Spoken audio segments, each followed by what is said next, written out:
G'day. Should hotels base spa budgets on rooms or guests? G'day. Greetings from Malaysia, back home in KL. Just arrived back and got a message today from someone on LinkedIn who asked a question about her hotel spa budget and how she should be calculating her capture rate. And of course, I did explain how I would calculate a spa capture rate back in episode 609 of the show. But she did raise an interesting question, interesting perspective, which I wanted to share with you today and get your thoughts on it as well. Because obviously now we're about to hit September. People are starting to get ready for budget time again for next year. It happens pretty quickly. So let me just read the question and the comment, and then we can discuss what it all means. Basically what she's saying here is, where are we?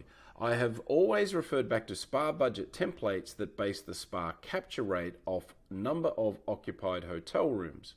Do you think this is the best scenario? I was thinking that perhaps I should update my template to be based off the number of total hotel guests. And then she asks, have you seen this done before? And why do you think most hotels base revenue off rooms versus occupant numbers? And as I mentioned in episode 609 of the show, when I'm calculating a capture rate, I always base it off the total number of guests in the hotel. For the simple reason that you can't perform a service or a treatment on a room. It's got to be on a guest, right? And obviously, some hotels have an occupancy where you might have 2 people per room, a density, what we call density of 2 guests per room on average. Sometimes it's less, sometimes it's 1, sometimes it's more. You might have a triple share room, perhaps. And so the number of rooms in the hotel doesn't dictate how many treatments potentially you can do. The other thing, of course, that you need to be careful of when you're looking at total hotel guests is that you probably want to be excluding the kids from your capture rate calculations and your budget and revenue calculations. Unless, of course, you've got a kids menu in your spa.